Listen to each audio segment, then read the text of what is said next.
Բարև ձեզ Civic Game-ի եթերում այսօր զրուցել ենք Անդրանիկ Քոչյանի հետ, բարև պարոն Քոչյան, շնորհակալ եմ այս հնարավորության համար։ Սկսենք զեկույցից, պարոն Քոչյան, չնայած այս հարցը մի քանի անգամ քննարկել եք տարբեր տաղավարներում, բայց արդեն որոշ պատգամավորներ ծանոթացել են զեկույցին, օրինակ Գեղամ Մանուկյանը որոշ չափով ծանոթացել ու ասում են, այդ ինչ եք գտել, պարոն Քոչյան, այդ ընդհանրապես այդ ուսումնասիրության քննության ընթացքում, որ որոշեցիք չհրապարակել զեկույցը, հավանաբար պտտվել, քննել, վերջում ձեզ վրա եք դուրս եկել, Նիկո Փաշինյանի վրա եք դուրս եկել, դրա համար հրաժարվեցիք։ Սխալ շեշտադրումներ են անում մեր գործընկերները, որտեղ համանդրական կանոնակարգ օրենքը մեզ տվել է հնարավորություն աշխատելու, ընդ որում իրավական խնդիրների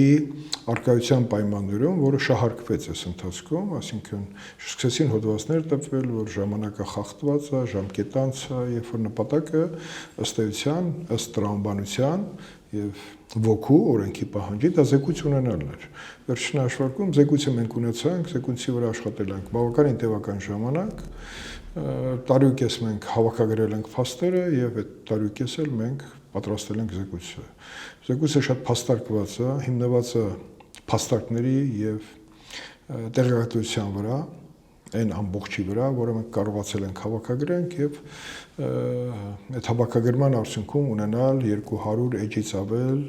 էջեր ունեցող զեկույց, որը իր մեջ շատ կարևոր քաղաքական եւ իրավական խնդիրների լուծման բանալի է տալիս։ Այդ հավաքագրած մեջ բաներ չկար, որոնք կարող էին ցուցմունք տալ Փաշինյանի դեմ կամ ընդդիմությունը կարող էր օգտագործել իշխանության դեմ։ Հանրապետության վարչապետին դրեք մի կողմ, որտեղ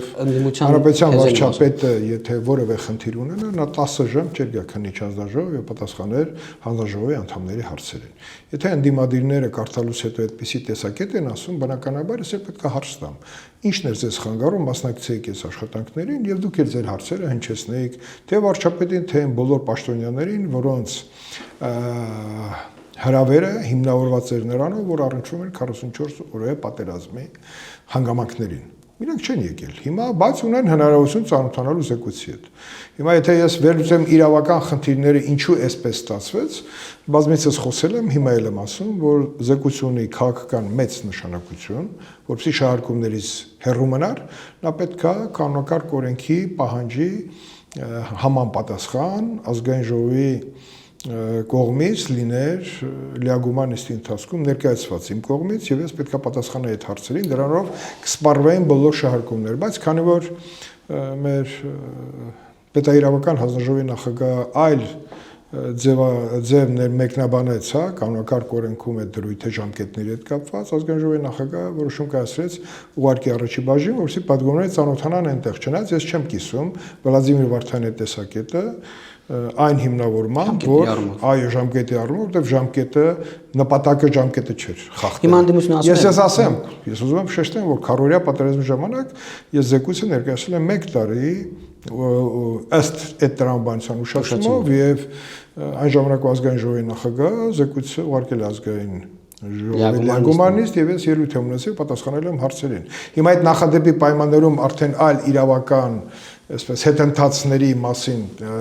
շարժվել, այդ հետընթացների տրամաբանությամբ չէր կարելի։ Հիմա ունենք այն ինչ որ ունենք։ Չասում են որ հրապարակվի, ես հիմա ցիտում եմ, հարցներն են դիմադրին կարող են հարցնել ցես, բայց հարցը ինչի չի քննարկվել, բայն հարցը ինչի չի քննարկվել, կամ այս դիտանկյունով ինչի չի քննարկվել, հետեւաբար հետեւաբար նպատակային թույլ չի տրվել, որ Անդրանիկ Քոչյանը դուք խախտելով ժամկետները տեխնիկական խնդիրների պատճառաբարությամբ կներեք ես անհետ հարցերին չեմ պատասխանի, եթե հնչեցում է այդպիսի տեսակետ։ Իրավական լուծում հետեւյալն է։ Զեկույցը պատրաստ լինելու պարագայում կանոնակարգ օրենքի 7-րդ գլխի 25-րդ հոդվածը հստակ ասում է, որ ես որպես հանձնաժողովի նախագահ ուղարկում եմ ազգային ժողովի նախագահին, որտեղ 1 ամսա կտրվածքով ազգային ժողովի նախագահը որոշում պետք է կայացնի ուղարկի առաջիկա լիագումար նիստին, որտեղ ես պետք է գամ ելույթով եւ պատասխանեմ բոլորի հարցերին։ Ազգային ժողովի լիագումար նիստում նիստի բաց եւ փակ լինելը դա կներեք կախված է թե զեկույցը ինչքան գաղտնի տեղեկատվություն է իր մեջ պարունակում։ Ես կարող եմ ասել, որ զեկույցը մեծ քանակի ոչ թե գաղտնի, այլ հուշ գաղտնի տեղեկատվություն է պարունակում, որը մեզ հաջողվել է ոչ միայն ստանալ, այլ նաեւ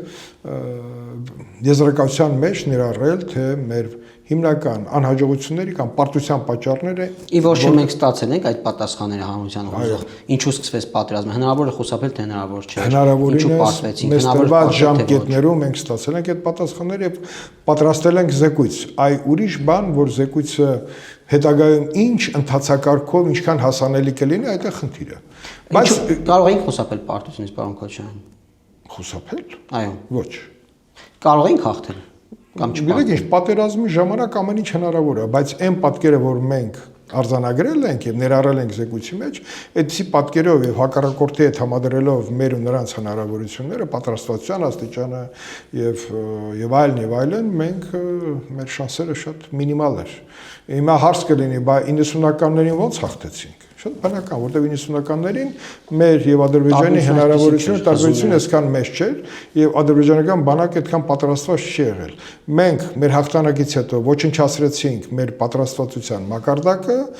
մեծամտանալով եւ կոռուպցիայի մեջ խրվելով, նրանք ընդհակառակը նպատակ ունեին խնդիրը լուծել ու նաեւ ուժային միջամտությամբ եւ այդ խնդիրը իրենց հարմար պահի հնարավորություն ստեղծեց եւ իրենք լուծեցին։ Բանաբար գիտեք, որ անընդհատ հիմա ընդդիմությունը շարունակում է, ասում է Նիկոլ Փաշինյանը, երեք նախագահները նախկին ասել են մասնամայրը, սադրեց պատերազմը հունվարյան դեպքերով, Շուշիում հայտարարություններով, Շուշիում ինագուրացիայով, որքանով է Հայաստանի գործողությունները ազդել պատերազմի սկսման կամ վերսկսման վրա ու կարող են շարունակումներին կանդրադառնամ հետեւյալ կերպ։ Բոլոր երեք նախագահները ունեցել են հնարավորություն օր առաջ գնալ այն ճանապարհով, որպեսզի լուծվի խաղաղության խնդիրը։ Տեր-Պետրոսյանի պատրաստ է խաղաղություն հոդվածից սկսած։ Հիմա շարունակումների տեղը չի։ Հիմա պետք է խոսել խաղաղության հնարավորությունը ամրապնդելու մասին։ Բայց իրենք դա անտեսում են եւ հիմա պատերազմի արդյունքները փորձում են դնել մի մարդու վրա, որ պատերազմը սադրել։ Պատերազմը անխուսափելի պետք է լինի, որտեղ Ղարաբաղի խնդիրը լուծում չէր նախատեսում իրենց վարած քաղաքականության շնորհիվ։ Եվ եթե խնդիր կար, իրենք նաև նույն 3 տարին ունեին ժամանակ քննիչ հանձնաժողովում գային եւ իրենց բացատրությունները տային, այն ինչ որ արեց Սերժ Սարգսյանը եկել է քարորիայի ժամանակ։ Բայց ես Վարդան Օսկանյանին 3 անգամ հրավեր եմ ուղարկել, 3 անգամ պարոն Օսկանյանը անհետացել է եւ Հայաստանի ներսում եւ Հայաստանի դուրս։ Իրեն գտնել է պրակտիկորեն եւ պատասխանել է հետո հերավար, որ ես չեմ ուզում գամ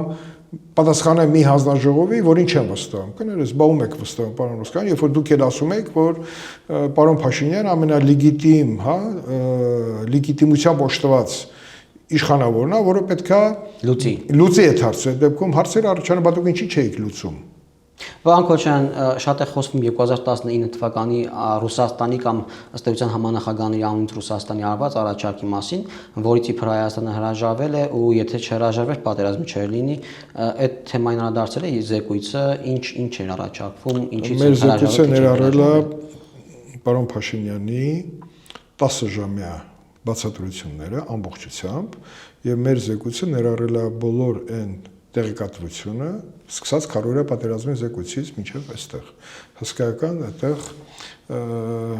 նյութեր կան հավաքագրված, որտեղ պարզ երևում է, որ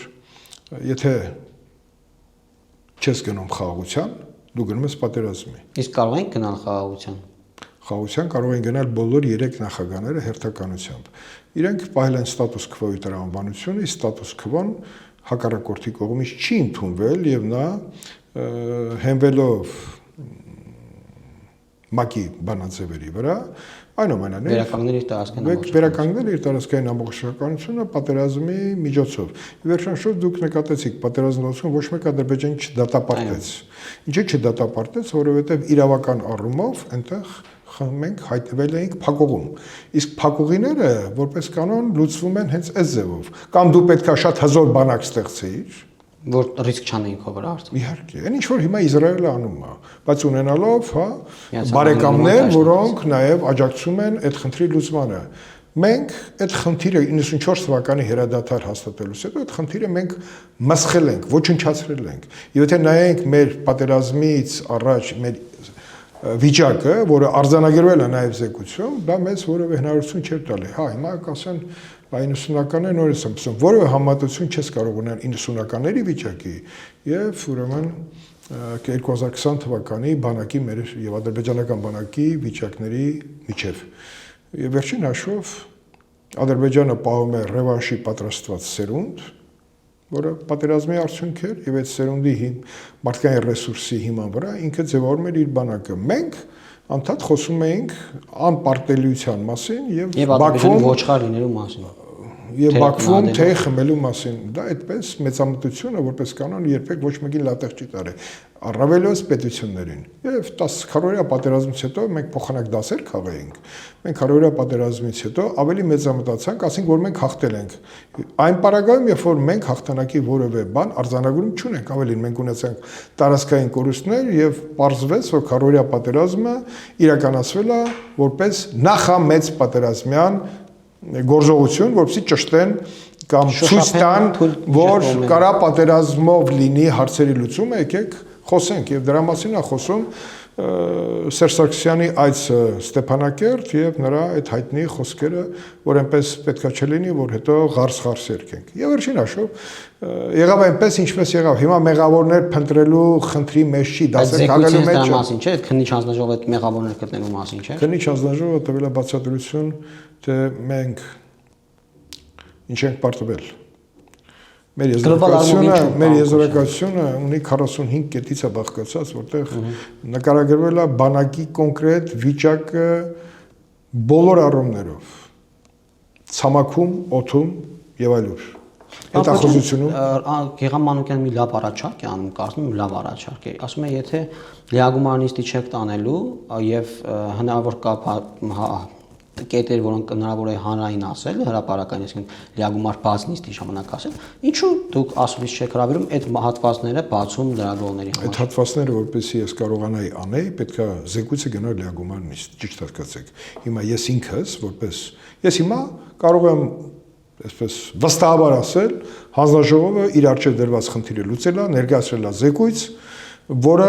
տրված է հնարավորություն կարդալու, բայց ես հիմա հետաքրքրվում եմ, քանի պատգամավոր է կարդացել, մի քիչ մտահոգիչ է ինձ համար։ Քիչ։ Եվ ես կուզեի, որպեսզի բոլորը կարդան, այդ ձեր հարցի պատասխան հետո կարելի է գտնել, որտեղ ես ինքս գտել եմ զեկույցի որ հատվածը կարելի է հանրայնացնել։ Ես դա գիտեմ։ Այդ հանրայնացման խնդիրը ազգային ժողովի լիագումար նիստում կարար որոշվեր։ Այլ կերպ չի կարող։ Այլ կերպ ես ոնց որ հիմա նստեմ, որոշեմ, հիմա ինքը գաղտնի բաժնում է։ Ես ինքը զեկույցի թույլտվության բանը աստիճանը դրել եմ հուշ գաղտնի, որտեղ այնտեղ կան հուշ գաղտնի նյութեր, բայց այնտեղ կան նաև հանրայնացման ենթակա կտորներ, ինչի՞ չէ որ։ Բայց դա որպեսզի լիներ, արժեր, որ ազգային ժողովը ոչ միայն լսեր իմ ելույթը, հարցեր տար եւ այնտեղ նաև լուծվեր ձեր բարձրացրած հարցը։ Չի արվել դա։ Հիմա այսպեսի մի բան էլ կա։ Կանոնակարգ օրենքի 25-րդ հոդված եւ 26-րդ հոդված ասում է, հանձնաժողովի աշխատանքները ավարտում է, եթե հանձնաժողովի նախագահը ելույթ անում լիագումար նիստերում։ Հիմա ես ելույթ չեմ ունեցել։ Ըստ այդ տրամաբանության չի ավարտվել ժամկետը։ Հիմա եթե վերցնենք ժամկետանց, ըստ որոշ իրավաբանների, նաեւ մեր պետերավական հանձնաժողովի նախագահի իրավական տրամաբանության, ժամկետանցը նշանակում է զեկույց չկա, բայց զեկույցը ըստ էության կա, որովհետեւ եթե չլիներ, ոնց կգնար առաջի բաժին։ Հիմա ինչ է լինելու այդ զեկույցի հետ։ Իրավական մանրամասների։ Ես էլ չեմ ուզում խորանալ, պետք է գնալ քաղաքական տրամաբանության։ Հիմա պարոն Քոչարյան, բացի պատգամավորներից այլ մարդիկ կարողանան ծանոթանալ, օրինակ, ես զինծառայողների, զոհվածների ծնողները հարազատները։ Այո, ես կարծում եմ, որ զեկույցին ծանոթանալու առաջնահերթ պետք է հնարավորություն ունենա պաշտպանության նախարարությունը, ազգային անվտանգությունը, արտաքին հետախուզությունը, պետական բոլոր այն գերատեսչությունները, որտեղ առնչվում են 44-օրյա պատերազմի հանգամանքներին։ Ես կարծում եմ, այդ հանրությունը պետք է, ինչի՞ չէ, նաև այն թույլտվությամբ օժտված լրագրողները, հանրային սեկտորը, որոնք ազգային անվտանգության ծառայության կողմից օժտված կլինեն գաղտնիության այդ թույլտվությամբ, նրանք արժի որ ծանոթանան, որտեղ այս զեկույցը չի արված, որպեսզի առաջի բաժնում գնա եւ փոշակալի։ Բայց ինքը այնքան կարեւոր է, որ ինքը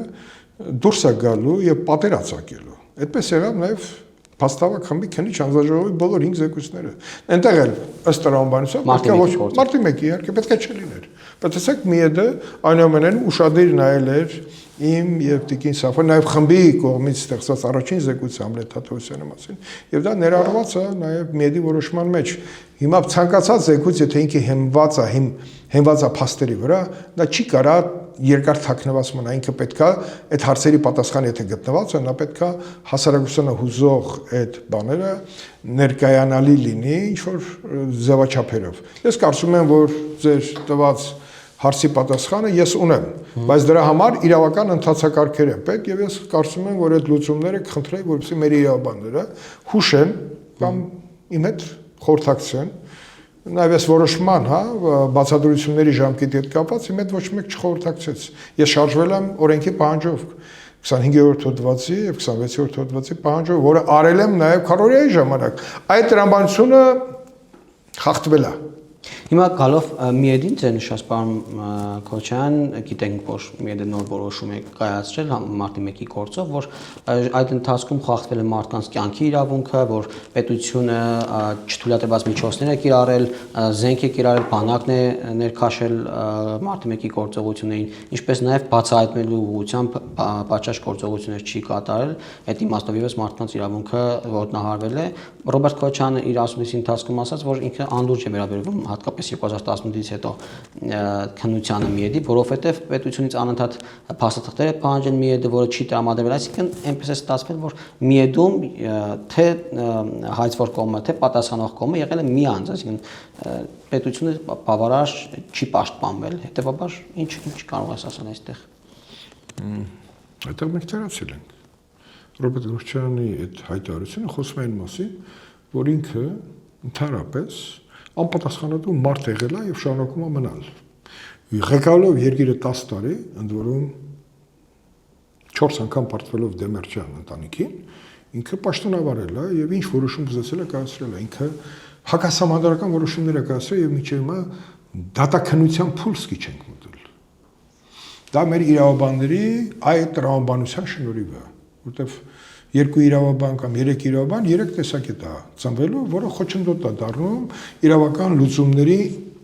հստակ ընթացքը ապահովելու համար։ Հիմա վճարապետ դատարանը փառքասու որոշում կայացրեց եւ հնարավորություն տվեց Ռոբերտ Քոչարյանի հետ կապված նորից դատական process-ը սկսել, որտեղ իրանց խնդիրը ժամկետների մեջ էր, այնպես անային, որ ժամկետներ անցնեին եւ մեղադրանքից խուսափեին, հետո հոդված փոխեցին, Դավիթ Հարությունյանը այսպես թեթև ձեռքով նրանց բոլորի խնդիրը լուծումներից հեռու մնալը պետքա լիներ։ Հիմա մեր խնդիրը այն ինչ որ ժողովրդի միջև սպասում է, որպեսզի Ռոբերտ Քոչարյանը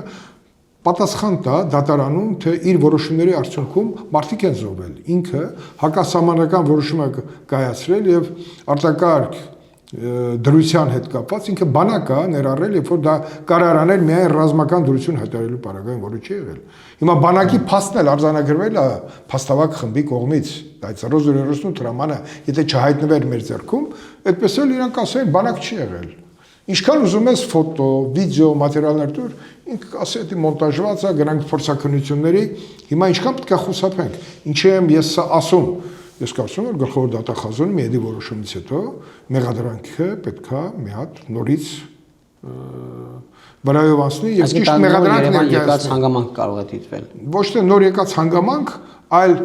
հին հանգամանքներին իրավական ճիշտ գնահատական, որ Ռոբերտ Քոչարյանը չի ընդունում։ Դա այլ Հայաստանի կառույցները չեն, դա միջազգային կառույցներն են։ Դե ինքն ասում է, որ չի պաշտպանվել պետությունը Միեդում, բայց պետք է պաշտպանվեր, չի պաշտպանվել։ Չէ, 17 տարի բա ինչ էին անում։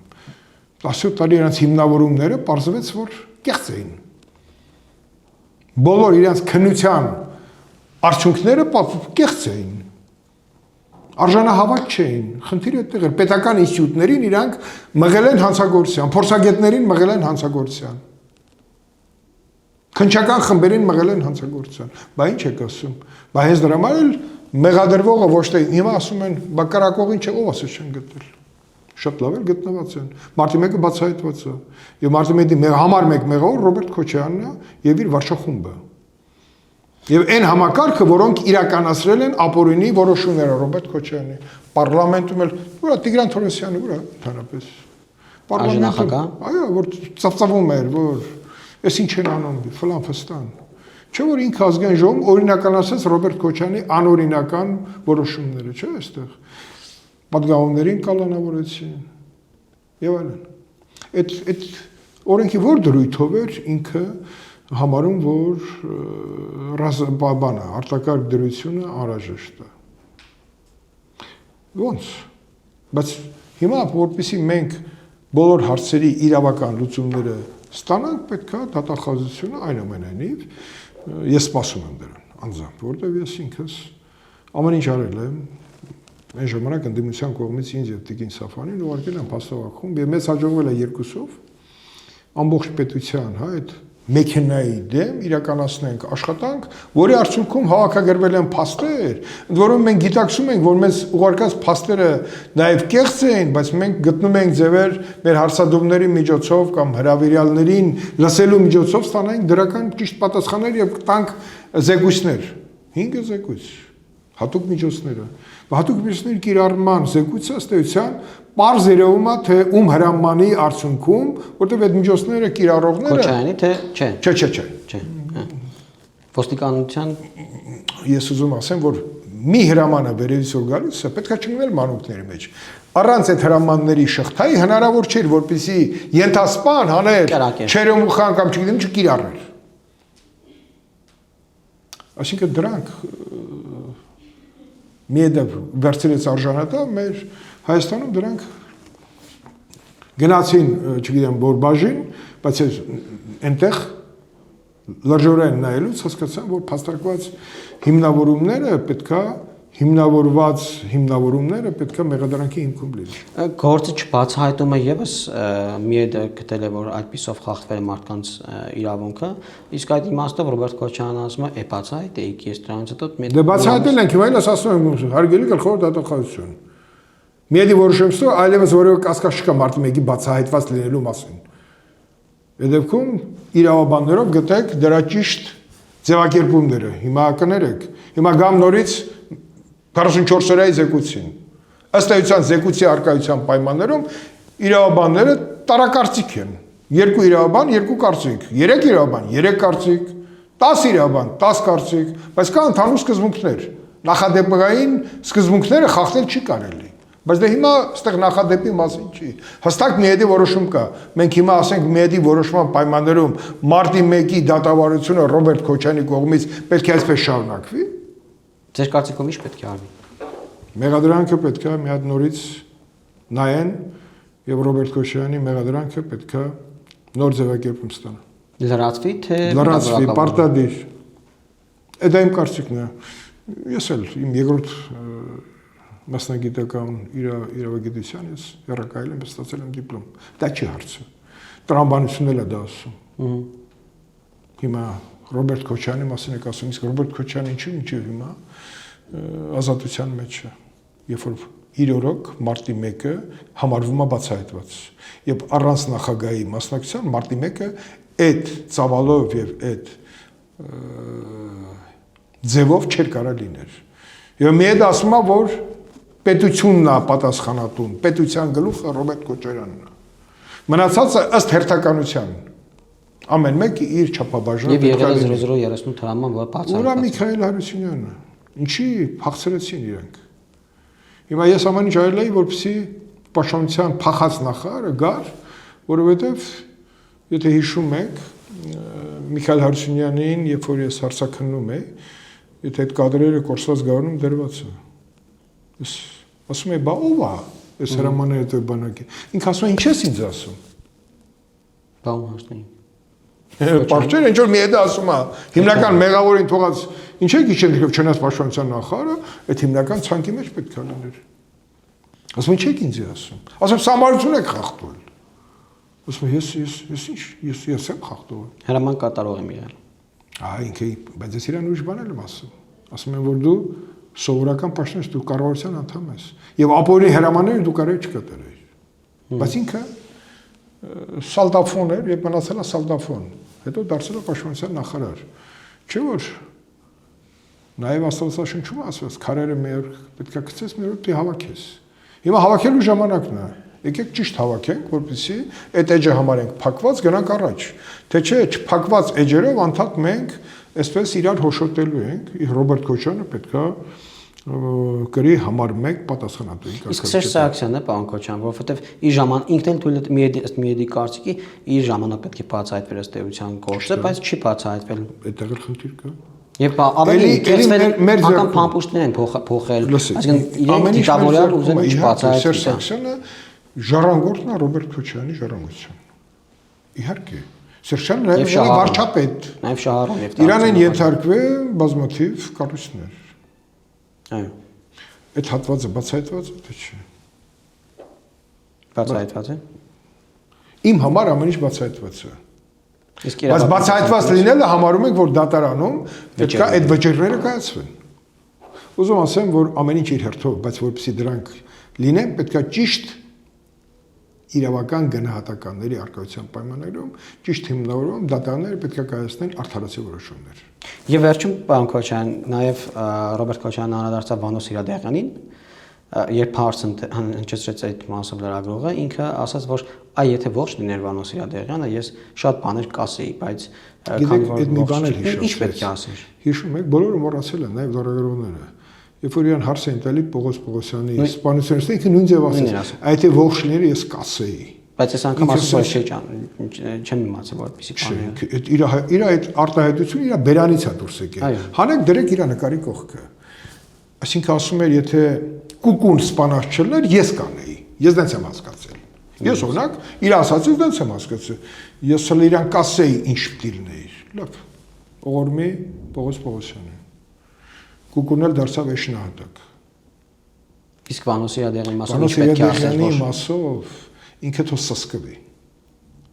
Այն ինչ որ Վանո Սիրադեղյանը եւ իր պաշտոնավորման ընթացքում Հայաստանի ներքին կյանքի բարդագույն խնդիրների լուծման ճանապարհին իր վրա վերցել է պատասխանատվություն, Ռոբերտ Քոչյանը պետք է ելեմ ասում։ Այդ ժամանակ առանց ներքին գործերի պես ամուր կեցվածքի մենք պատկերացնում եք խաղաբանկ ունենայինք հաղթանակներ, այդ էլ են ուրացել։ Վանո Սիրադեղյանը փախել է իր պատճառով։ Վանո Սիրադեղյանը փախնելու արժեզություն չուներ։ Ինչու իր պատճառով։ Որովհետև Ռոբերտ Քոչարյանը ամեն ինչ անում էր, որպեսզի Վանո Սիրադեղյանին ապօրինի զրկեր ազատությունից։ Երբ որ դատական process էր գնում, որևէ խնդիր չկար, խափանման միջոցի խնդիր չկար, Վանո Սիրադեղյանը դատարանում էր, բայց այնքան է իր մեջ թույնը շատ էր, որտեղ ինչ որտեղ ինքը Վանո Սիրադեղյանից մրսել է։ Ես դրանք շատ լավ գիտեմ, բայց ես հիմա խոսեմ այսքան, բայց ինքը թող չփորձի Վանո Սիրադեղյանի մասին անհարգալից որևէ բան ասի։ Վանո Սիրադեղյանը եղել է մեծագույն գրող, մնում է այդպեսին։ Վանո Սիրադեղյանին մենք կենթանության օրոք չենք տեսել Հայաստանում, դա Ռոբերտ Քոչյանի մեղքով եղել։ Վանո Սիրադեղյանին հուղարկավորել ենք իր հայրենի գյուղում, նա արժանի էր այդպիսի հուղարկավորության, եւ ես բախտ եմ ունեցել Ղարաբաղ կոմիտեի այդ ժամանակաշրջանում հատկապես Վանո Սիրադեղյանի Վազգեն Սարգսյանի կողքին լինեմ եւ ես շատ լավ գիտեմ թե որից հետո եղել, իսկ Ռոբերտ Քոչյանը շատ վատ բան է խոսում է, որովհետեւ այդ խոսելու դեռ իրավունքը ինքը ձեռք է բերել, ստացել է, որտեղ մենք այնուամենայնիվ ժողովրդավարական արժեքները մեր համար կարեւոր են, բայց ժողովրդավարական արժեքները պետքա հնարավորություն չտա մեղավորին չլինի մեղադրյալի որոշման ներքո։ Շնորհակալ եմ, պարոն Քոչյան։ Զրուցեցինք Անդրանիկ Քոչյանի հետ, տեսություն կհանդիպենք։ Չմոռանաք հավանել տեսանյութը եւ բաժանորդագրվել Civic AM-ի YouTube-յան էջին։